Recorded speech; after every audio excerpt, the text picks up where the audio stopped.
Go ahead and get it. Good morning, everybody. This is Thursday, March the 20. What is it? Second, March 22nd.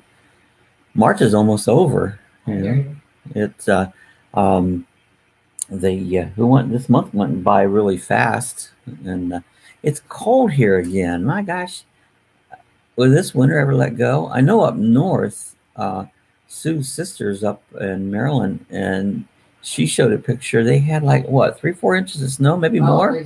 Probably about 5 or 6. About 5 or 6. It's crazy that. What's wrong with this winter? What's wrong with this picture? Hey Google. Good morning. Good morning, Lucky Dog. The time is 7:29 a.m. Currently in DeLand, it's 46 and clear. 46. Today, it'll be sunny with a forecasted high of 67 and a low of 42. Have a wonderful day. 67 doesn't sound that bad if you're up north. If you're in Florida, it's like 67. That's cold. We're freezing. We're wimps. We've said that before. Hey, Google, what's the temperature in Maryland? In Baltimore right now, it's 35. It's 35. Hey, Google, what's the temperature in Worcester, Ohio? In Worcester, it's currently 25. 25 there. Worcester, she says Worcester because she's from Worcester or Worcester. O-O-S-T, like rooster, Worcester, W-O-O-S. Oh, well. Hey, you sitting there, you watch the TV, and I just kind of start analyzing these news things, and it's like, there's another guy I listen to, and he has a chat he does every day, and he says, he calls it, don't let negative Nancy and negative, I call it Fred because I have a friend Nancy and Fred and Ed, into your head. And what he's talking about, listening to these news broadcasts, and I don't know if anybody out there realizes news broadcasts, it's a production, it's a show, and you look at them once, strip off all the makeup and all the good looks, and they don't have normal looking newscasters. Back in the day, they had somewhat more normal, but everything's about, it's a show, and the news is orchestrated, and so it's like you watch this junk they put up there, and it's all whatever they think and play. So it's all biased, and news is a good base, but I get all the news right off the internet, not particularly the Facebook or nothing, because people put junk up there. It's not even true, but you can get a lot of your news, right offline. So, but a lot of times I turn TV on to have background noise, and that's what it is. The news is noise. That's because that's all they're producing is noise on it. Some of the things I saw here recently in Deltona, it's not a nice little town over from us there. They put a curfew out for kids because, I get so many kids running the street at 11 o'clock. Well, I don't know what kids are even doing out to 11 o'clock. You should be home in bed by then, especially on a school night. But what they're doing now is if a kid's out past 11 o'clock, the police will pick them up. And it said they had a choice. They can take the kids back to their homes, but they could also impose a $50 fine to the parents because the kids are out. But, that's good. Your kids don't need to be out at 11 o'clock at night. And a lot of it's age appropriate. This is up to 18 that they do this. But, there's really no reason for kids to be out that late. They just out causing troubles what they're doing, If you have a job, that's excusable. Right. Mm-hmm. If you're working. And they should have a job. Man, I had a job. I worked pretty much full time when I was 10, 12 years old, so that's, anyways, I heard that on there. I thought I would bring that up. And I also seen there was a airplane had, I don't know if you call it crash landed. He successfully landed just over here by New Smyrna on the one road. And I was looking at, there's power lines on one side, and they never really said what happened. From the looks of what I saw, they had the chopper thing over it. The airplane didn't have no damage whatsoever. It looked like it was in absolutely perfect shape, and it landed on the road real close to the airport. They have a couple little airport. There's like one called Massey Ranch over there, and there's Spruce Creek. Spruce Creek's a fly-in community. They have beautiful homes right beside the runway, and you can land your airplane there and have a big hangar right there instead of a garage. And you might have a garage too, but you have a hangar right at your home and fly your airplane there, go right in the hangar, away you go on it. Actually, some celebrities, if it's what you call them, celebrities, lived there. The one race car driver, Mark Martin, had a home there. He had a plane. He'd come in and out of there. And oh, good morning, Larry. Hi, how you doing? Yeah, John Travolta lived there for quite a while, but John Travolta had bigger and bigger jets, and they wouldn't let him keep his jet, so he moved on it. Yeah, I haven't seen Larry on for a while. How you been? Larry comes off on quite a bit of my live streams there. All right, he's a road trekker guy, you know. So, anyways, how's the weather? That's what Wisconsin, isn't it? Yeah. Oh, I bet it's cold. Hey Google, what's the weather like in Wisconsin? So, Currently in Madison, it's 21 and clear. Today, it'll be mostly sunny with a forecasted high of 47 and a low of 23. That's not bad for. Yeah, he said you have a pilot friend that sometimes flies for John Travolta. That's awesome. You know, he has. Well, I understand he has a big jet that he flies up. He's an airplane fanatic, and I said I think he lives somewhere by Ocala. There's a fly-in community up there somewhere, and he moved up there. That allows him to have a bigger airplane on it. So one of his homes. Yeah, I'm sure it's one of his homes. he has like plenty of homes all over the place, you know. So yeah, that's kind of interesting. That and we get do it. So I'm going to do some. I'm going to go to the Roadtrek today and do some work. Cool.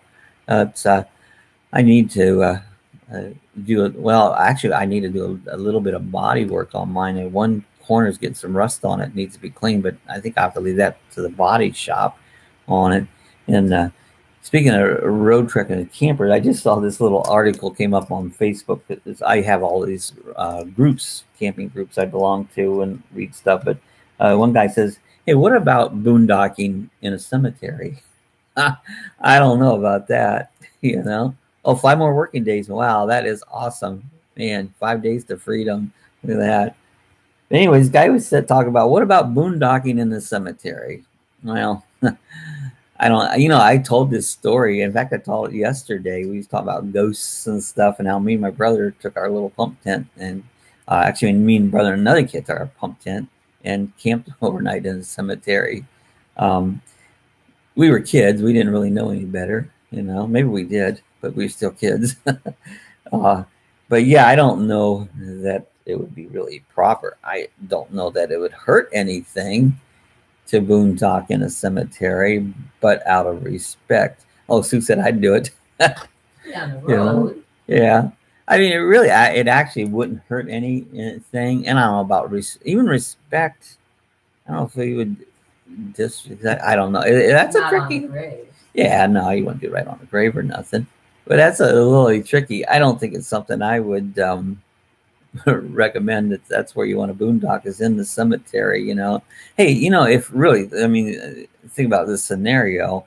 If you're out in your camper and you're traveling and you've been driving and you're so really tired and you just can't find a place to pull over and you saw a cemetery and, you know, you can find maybe a corner and popped in there and turned off the lights and took a rest. It's better than getting in an accident because you're too tired. I mean, I just saw somewhere over by Orlando somebody was in an accident because they fell asleep driving, you know.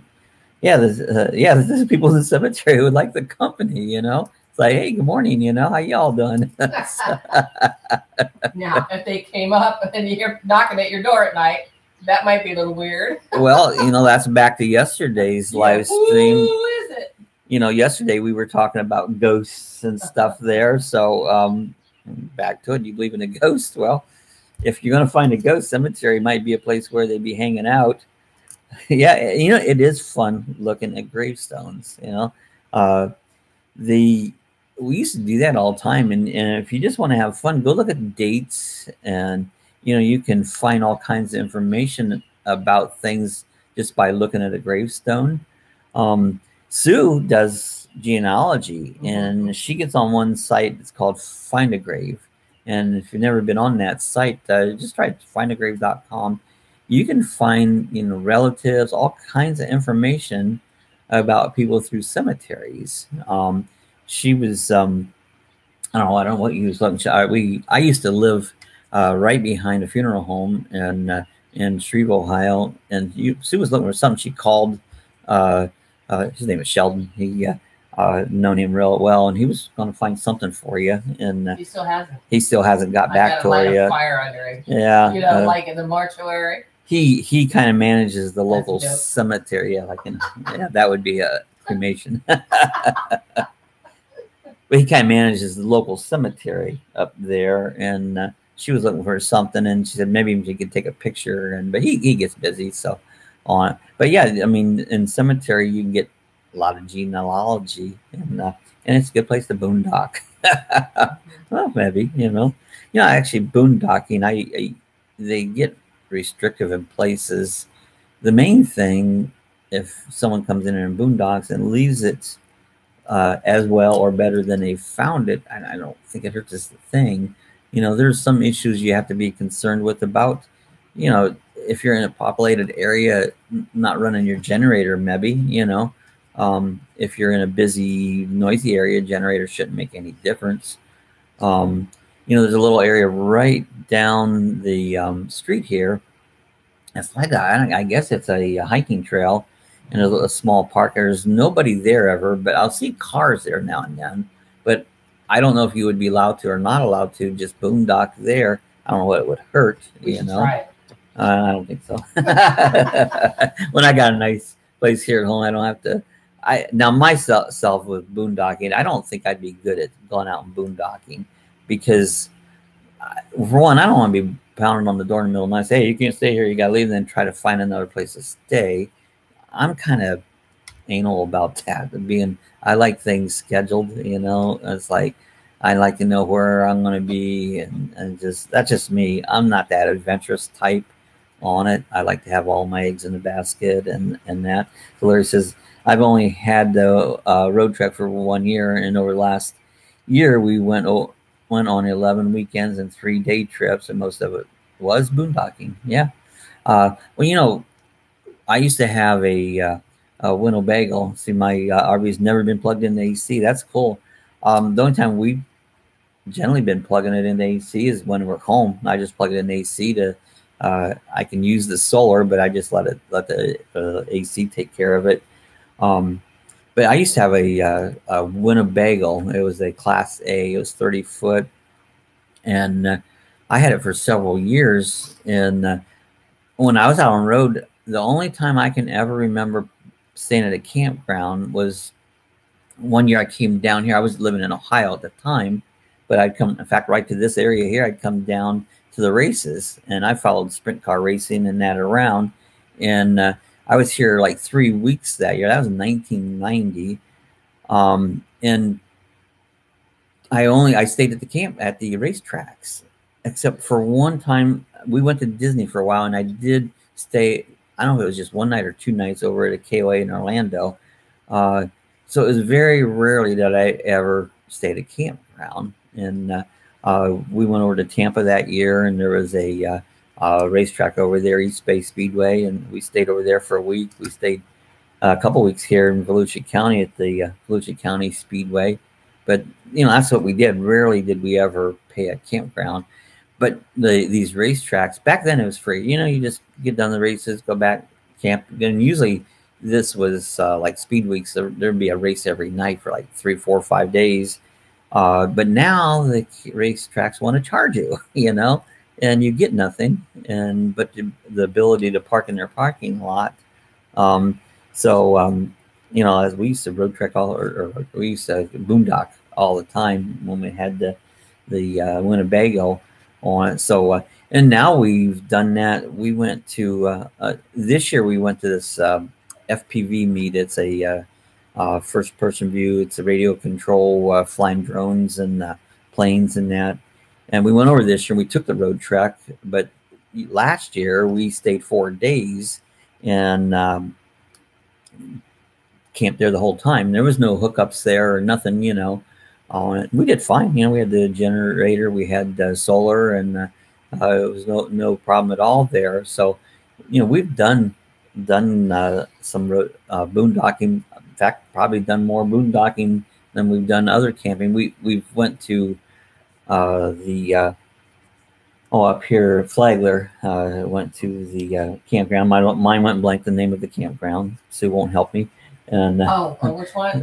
And Gamma Rogers there. I was typing there. Sorry. And so we stayed there just because it was a nice ocean view and that. So we haven't done a lot of camping right at campgrounds now. I don't know, my mind goes blank.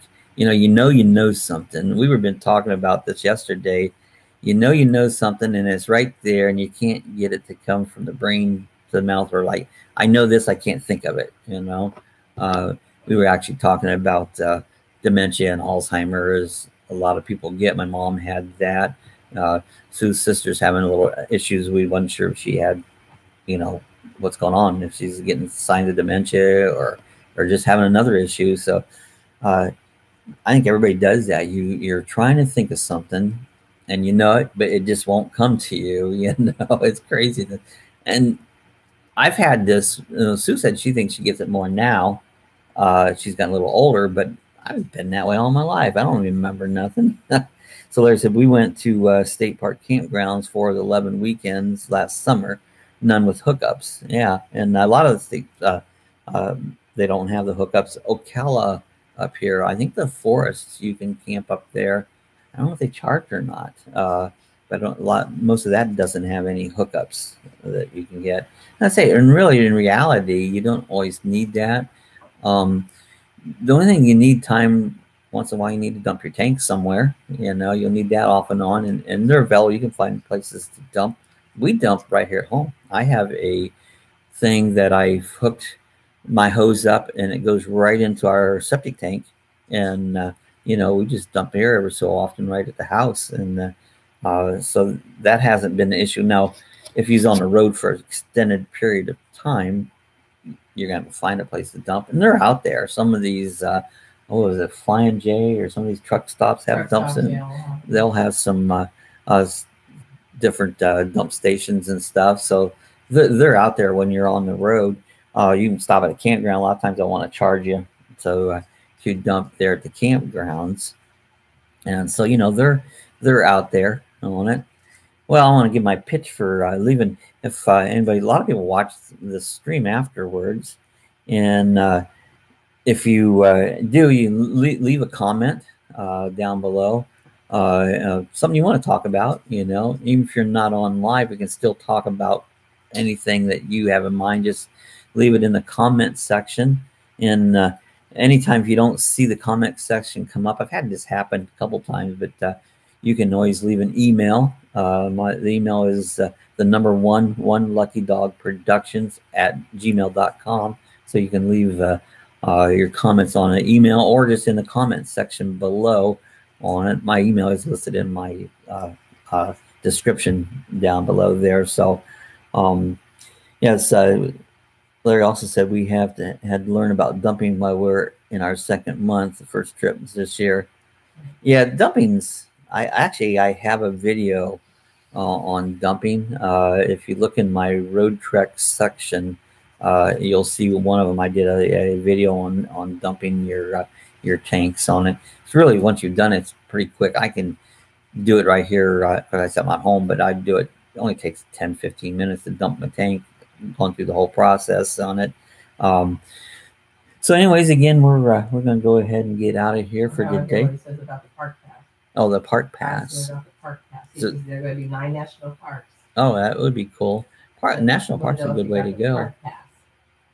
Speaking of, we have not purchased it yet. So yeah, it'd be good to have you traveling. A park pass would be good. We were at a national park yesterday.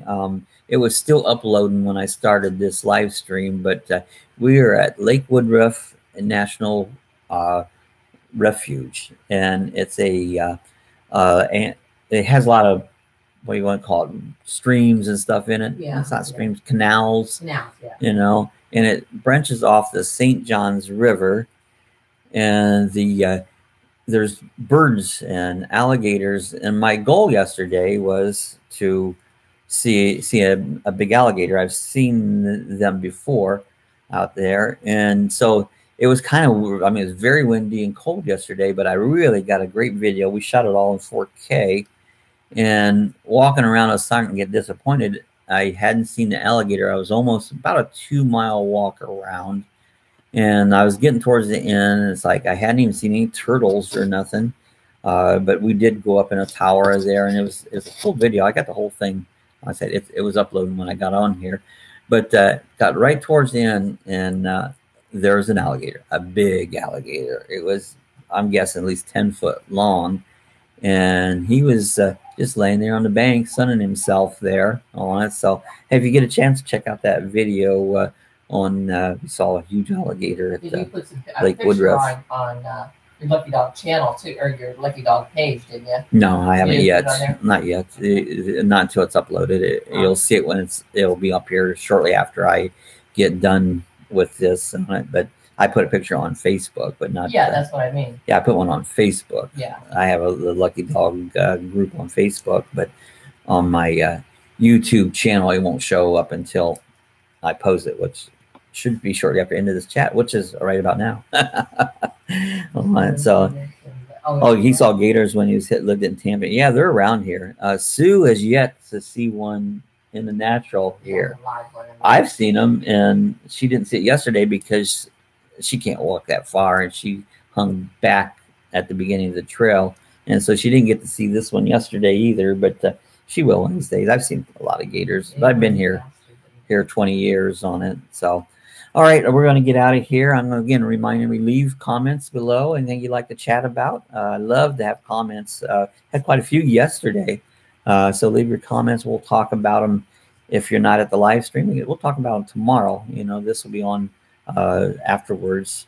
And if you're not subscribed, do a hit the subscribe button. Cost you nothing. You know, hit the subscribe button.